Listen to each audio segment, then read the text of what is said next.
75వ doctor YS Rajasekhara Reddy గారి జయంతి సందర్భంగా ఈ జూలై 8వ తారీఖున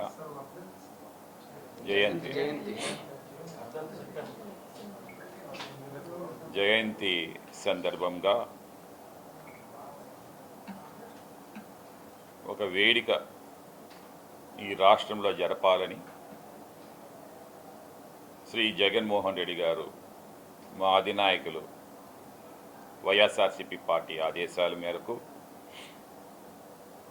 మొన్ననే పెద్దలు మా మాజీ మంత్రివర్యులు అమర్నాథ్ గారు సమక్షంలో ఒక మీటింగ్ ఏర్పాటు చేశాము వైఎస్ఆర్సీపీ పార్టీ ఆఫీసులో ఎండాడ్లో.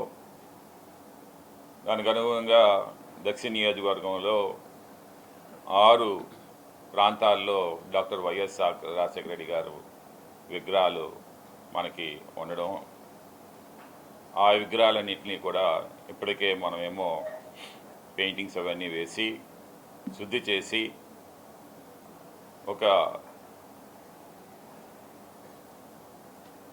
డాక్టర్ వైఎస్ రాజశేఖర రెడ్డి అనగానే ఈ ఉమ్మడి తెలుగు రాష్ట్రాలు, ఆంధ్ర రాష్ట్రం అతని సేవలు గుర్తించి వారిని నిరంతరం తెలుగు ప్రజలు ఉండేంత వారు కూడా డాక్టర్ వైఎస్ రాజశేఖర్ని గుండెల్లో పెట్టుకుంటారన్నమాట. ఎందుకంటే అటువంటి ఫ్లాగ్షిప్ ప్రోగ్రామ్స్ భారతదేశంలోనే కాదు ప్రపంచ దేశంలో ఒక ఆరోగ్యశ్రీ అన్నది ప్రవేశపెట్టినటువంటి మహానుభావుడు, కోట్లాది మంది ప్రజలు గుండె చెప్పుడు వినేటువంటి ఆ జననేత, కోట్లాది మందికి ప్రాణదాత అయినటువంటి ఆ డాక్టర్ వైఎస్ రాజశేఖర రెడ్డి గారు ఇంకా మా కళ్ళ ముందు బ్రతికున్నట్టేనే కనిపిస్తూ ఉంటుందన్నమాట. అటువంటి వారికి 75వ జయంతి ఒక మళ్ళీ ఏదైతే మేము కోల్పోయామో ఈ 2024 ఎలక్షన్స్లో మళ్ళీ మా నాయకత్వంలోని కొత్త రిజర్వనేషన్ తీసుకొని వచ్చేందుకు ఇదే మొదటి నాంది కార్యక్రమంగా ఈరోజు మేము చేస్తూ ఉన్నామని చెప్పేసి దానికి ఈ మీటింగ్ కూడా ఏర్పాటు చేశాము.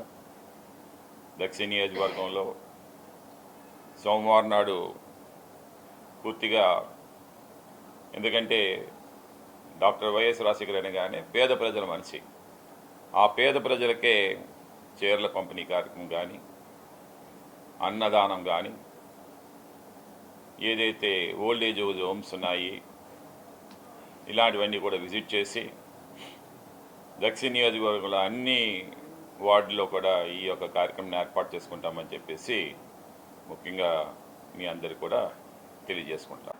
మా పార్టీ 2024 ఎన్నికల్లో వచ్చినటువంటి ఫలితాల తర్వాత పత్రికా విలేకరుల సమావేశం ఇదే నా మొదటి సమావేశం. అయితే ఒకటి మీ ద్వారా మా కార్యకర్తలందరికీ లేదా రాష్ట్ర ప్రజలకి చెప్పుకోవాలనుకున్న విషయం ఏంటంటే, రాజకీయాలు అన్నాక గెలిపోవటంలో సహజం. మొన్నటి వరకు మేము పగల్లో ఉన్నాం, వాళ్ళు చీకట్లో ఉన్నారు. ఇప్పుడు వాళ్ళు పగల్లో ఉన్నారు, మేము చీకట్లో ఉన్నాం. రేపు మాకు పగలు వస్తుంది, మాకు పవర్ వస్తుంది. జగన్మోహన్ రెడ్డి గారు ప్రజలకు చేసినటువంటి మంచి చరిత్ర మర్చిపోలేదు. అయితే ఓటమి గల కారణాలు మా పార్టీ అంతర్భాగంగా మమ్మల్ని మేము విశ్లేషించుకుంటాం, మమ్మల్ని మేము పునరాలోచన చేసుకుంటాం. మా తప్పులు ఏమన్నా పార్టీ పరంగా, పరిపాలన అయితే మా తప్పులు ఎక్కడా లేవని మేము భావిస్తాం.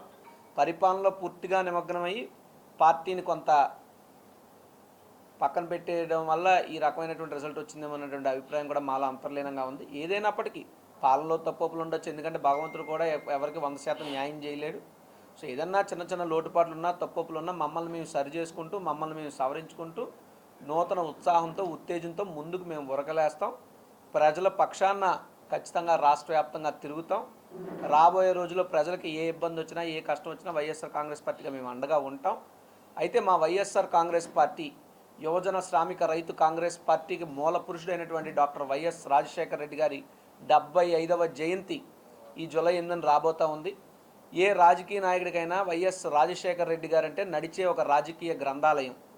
ఆయన జీవితంలో ఆయన ఎదుర్కొన్నటువంటి ఆటుపోట్లతోనో ఆయన ఎదుర్కొన్నటువంటి రాజకీయ పరిస్థితులతోనో పోలిస్తే మనం ఎదుర్కొన్నవి ఏవి కాదు. కాబట్టి ఆ నాయకుడి యొక్క రాజకీయాలనే స్ఫూర్తిగా తీసుకొని ఎన్నాళ్ళు ప్రజాసేవలో ఆ నాయకుని స్ఫూర్తిగా తీసుకున్నాం. ఇక నుండి పార్టీని నడపడంలో కానీ రాజకీయాలు చేయటంలో కానీ వైఎస్ రాజశేఖర రెడ్డి గారి జీవితాన్ని ఒక స్ఫూర్తిగా తీసుకొని అన్ని వార్డుల్లో అందరం ఐకమత్యంగా ఈ కార్యక్రమాన్ని అద్భుతమైనటువంటి మెసేజ్ ఇవ్వడానికి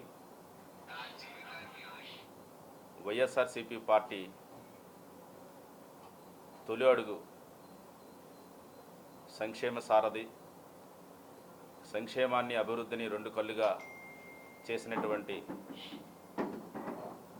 వైఎస్ రాజశేఖర రెడ్డి గారిని స్ఫూర్తిగా తీసుకొని జగన్మోహన్ రెడ్డి గారి నాయకత్వంలో వైఎస్ఆర్సీపీ పార్టీ పునర్వైభవాన్ని తీసుకురావడానికి రేపు జరగబోయే కార్యక్రమం నాందిగా మేము భావిస్తున్నాం.